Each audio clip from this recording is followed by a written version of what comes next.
Good morning. From a distance. You know, up close and personal, life kind of sometimes looks a little bit different, doesn't it? Are you experiencing a sense of frustration in your life? Are you experiencing some obstacles? Some obstacles. You've got obstacles. I've got obstacles. Sometimes my obstacles are obstacles for seeing what is really there in front of me. So raise your hand if you have any goals or dreams or visions in your life. Most of us do. Yeah, there's something that we're looking for. There's something that we're yearning for or stretching for or moving towards. And raise your hand if you've experienced some obstacles towards achieving those goals in your life. Yes, just about all of us.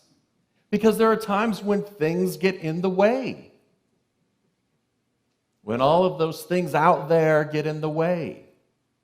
And then what happens? We go watch TV. Sorry, it's back to TikTok. So there are times in our lives when we feel that stress because that's life. Life happens and all of a sudden what plops right in front of us is an obstacle. Now sometimes those obstacles might be other people. You know, those other people's judgments that get in our way. Those other people's agendas that get in our way. Or those other people's resentments that come out. I call them jars. Judgments, agendas, resentments, OP jars. You got it? But what happens is when we have one of those jars, we tend to take it and place it in our own jar and make it our own. So someone else's opinions about what our goals should be all of a sudden become our opinions. Our jar gets bigger, right? Our own judgments about ourselves. Our own disagreements or agendas that we have start to shift. Our own resentments start to build up. Our jar gets bigger as we pick up other people's jars and we put them in ours, and they become ours. That becomes our belief system. Have you noticed that? Have you observed that in life? Now, sometimes there's something outside of us that's actually stopping us, right? If our goal is to become, an astronaut, and you're 55, and, I really don't want to go through the training at this point to become an astronaut, but maybe as a kid I did. So there are some physical obstacles. There are some physical obstacles that are out there that may come in our way. And so we say, okay, so much for that goal, so much for that dream. Or we head down the path of apathy, which is really what that is. To heck with it. To heck with those people. I give up. And apathy is just one step away from the blame, shame, and guilt cycle. Right? It's just barely above that energy of blame and shame and guilt that we carry with us inside of our jar. So everybody has that little jar, and within it, we can put all of our fears, all of our worries, all of our doubt to carry them with us. It's just so handy. It gets a little heavy at times, so we got to sit down and relax a little bit. But what would happen if we decided not to take on another person's jar?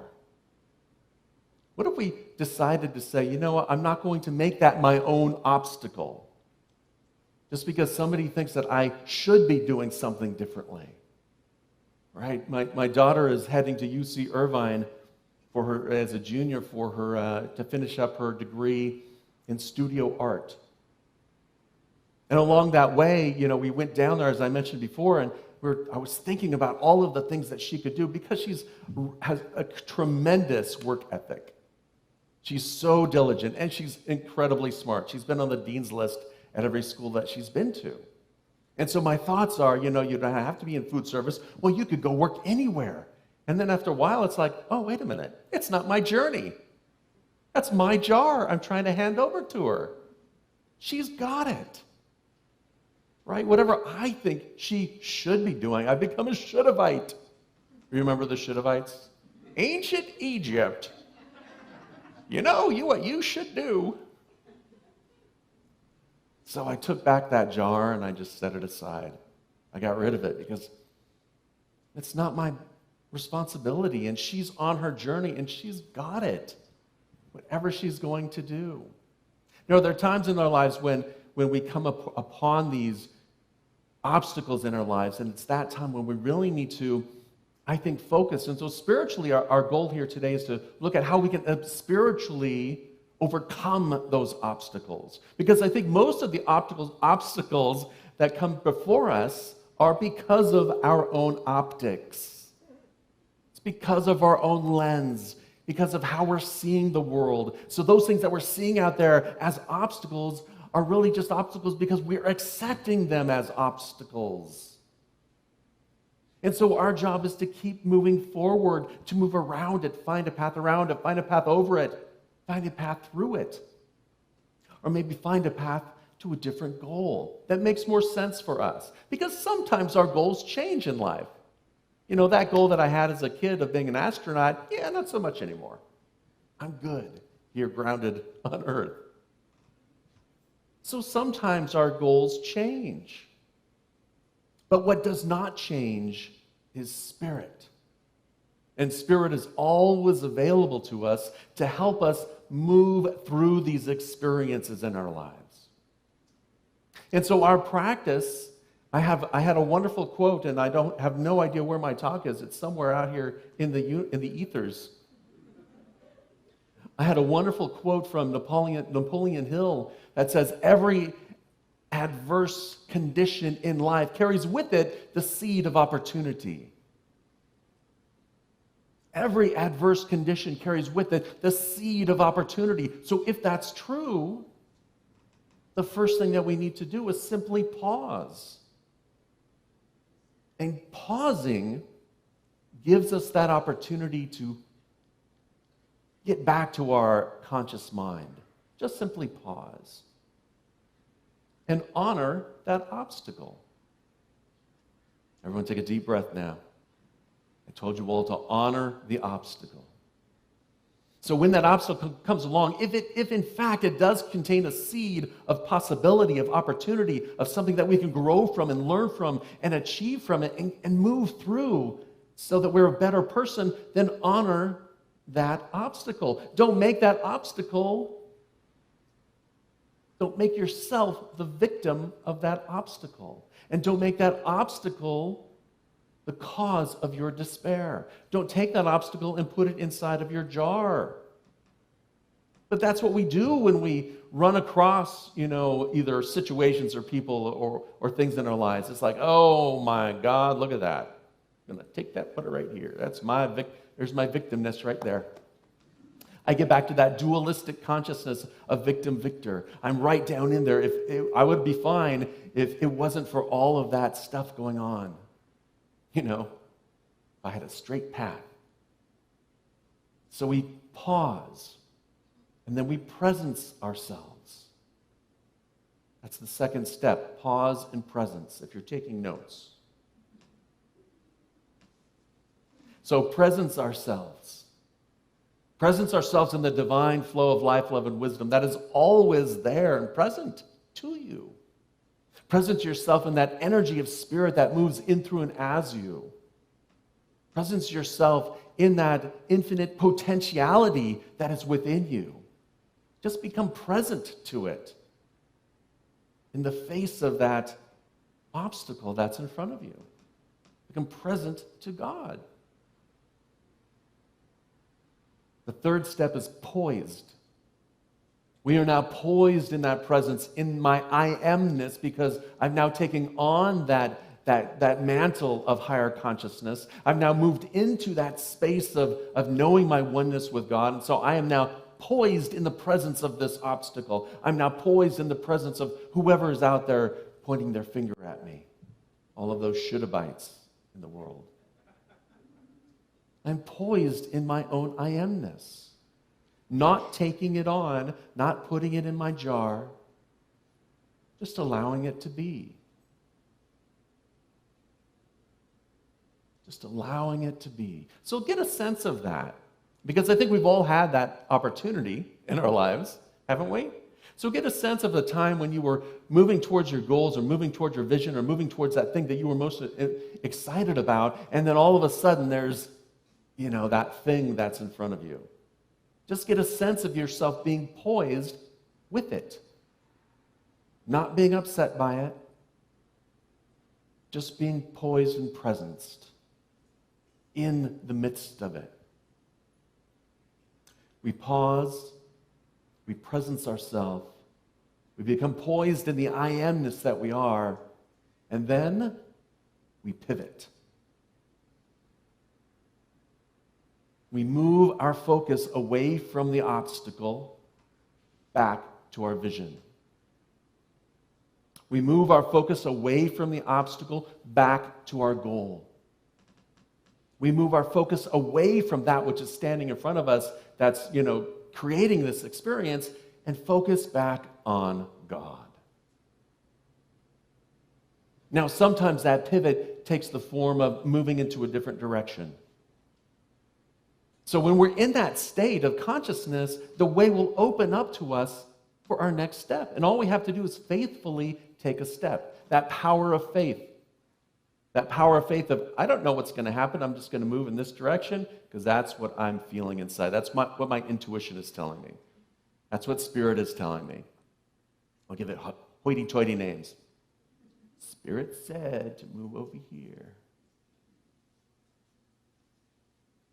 Instead of our ego saying and focused on what's right in front of me.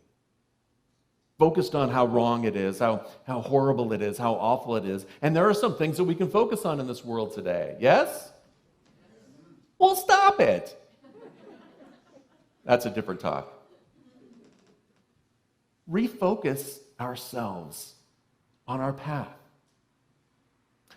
Honor what's there so that you can find what's good, so you can see the seeds of goodness that will guide you in your other direction. Honor what's there because it's growing you. As the Daily Word said, it's making you more aware of you. Because I have to tell you, in my experience, all of those things that y'all do, all of those jars that I take on, all of those things that I put into mine, I'm taking them on because I already believe them about me.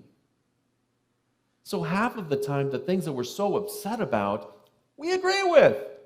Oh my gosh, you're arguing about it, but you know what? I agree with you. There are times when I'm a knucklehead. I must have said something different. And if you take that opportunity to look at that, what's happening around you, and look at the obstacle and what it's bubbling up within you, it's revealing something that can be healed. It's revealing within you something that you already believe in yourself, some false belief. We call it a sin. A false belief in unity. Something that was not true, but we believe in it. And so when we take aside that and say, there's that belief. How can I look at it a little differently? How can I reshape it, reform it? How can I move a little bit differently around it? Lao Tzu in the Tao Te Ching said that be careful about what you water your dreams with. That vision that you're holding. That vision of where you want to be, that goal that you've set for yourself. Be careful what you water your dreams with. Because if you water your dreams with cynicism, with frustration, with resentments, then you are going to reap the weeds of resentment, the weeds of cynicism. That's going to be the lens through which you see the world. So be careful what you're watering your dreams with. And water it with a vision of what you would be like, what life would be like when you're there achieving your goal, when you're there living your vision. Imagine yourself already being there and experience life from that vantage point, from those optics. And as you do so, the way will open up.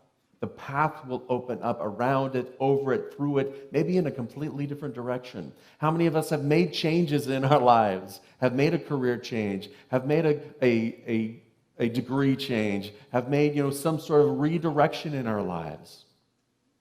Sometimes multiple times. What time is it? Be careful about what you are watering your vision with. I'll give you a really quick example. My daughter and I were coming home from the city after an event Friday night, and we took public transportation. Of course, everyone's in masks and things. And it was late at night, and we got on the train in the city, and we're waiting for the train to go. It was the last train. For those of you who are not from the Bay Area, the city is San Francisco. Saying. And at no point in time ever do we say San Fran. Just saying. Or Frisco. Now that we got that, now that we've educated the world, we were coming home from the city, and I started to just doze off, and I was ready. We're coming down to Palo Alto, and Aaron says, hey, it's time to go. I got up, we got there, got off the train, we're walking away, the train's going by, and I'm like, I don't have my phone. I know. Anybody not have a phone? Yeah, everyone has a cell phone that they carry with us. It's because I don't carry a wallet anymore. My cell phone has my ID and one credit card, and that's it. That's all I carry around. And there it goes, south on the train. So I'm sitting here looking at this obstacle from a sense of deep. It started with frustration, inner rage, because, I don't blame anyone else for this. It's all me.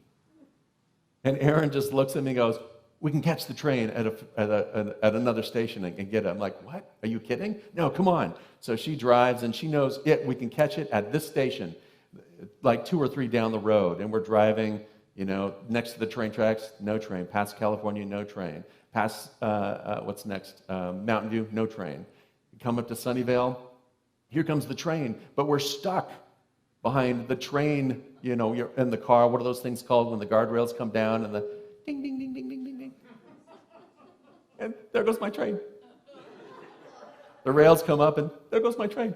And Aaron's like, okay, we can catch it at this station, a few stations down. I'm like, all right. We get there, and the train hasn't come yet. I jump out. I run out to the platform. Here's the platform. There are the tracks. I'm looking. Here comes the train. I pull out my ticket just in case I need it. I don't know. I'm nervous. I don't know. I need to look at something because I didn't have my phone. Otherwise, I'd be looking at my phone. And here comes the train, and there's the train 2 platforms over. They put a fence between, the platforms and the tracks, luckily. Otherwise, I might have made a dash. But so I'm looking frantically because there's a subway somewhere to get over to that track, and I run down there. By the time I get up there's the train. I know, right? Such a victim. So I go back slowly through the platform, and I'm like, okay, I better not be slow because she's going to have another idea. So I start running, I get up to the car. I was on the wrong platform. It's like, okay, we'll make it here. And she went to the last stop. And all the way there, I'm like, do you really think they're going to have it? I mean, someone stole it. My credit cards are already on the internet. It's just gone, right? And I turned to her and said, what's the likelihood of them actually finding it? She says, very high. I have a high degree of confidence in this. I'm like, okay. She had enough faith for me. I just let go, and we got to the end of the line, and she says, I'm going up this time because I know this station. I'm like, oh, thank God. 5 minutes later, she comes down with my phone, intact, everything in it, because the conductors go through. I know. She is an incredible manifester. I would have been gone, canceling credit cards. She would have said, well, if you don't get it that day, then you get it, but it'll take a week or so because you have to go through all the paperwork. But the conductors go through the train every day after every stop to pick up stuff, and I've lost things and picked up things, and all I can say was thank you at 2:30 in the morning as we drove home. Who raised her with all that faith? Must be Tiffany. She is an incredible manifester, and so are you. So when you meet these obstacles, what are you going to manifest? How are you going to meet it? As a thing of that, as a misery, or as something to learn from, something to grow from, something to shift our focus away from the misery and back to spirit. Feed that goal with spirit. with love, with joy, with enthusiasm, with I don't know consciousness. Dorothy Pearson, an early Unity minister, would often say, I'm in the realm of I don't know, but God does. That infinite intelligence, if we just open up to it, will guide us unto our next step with faith.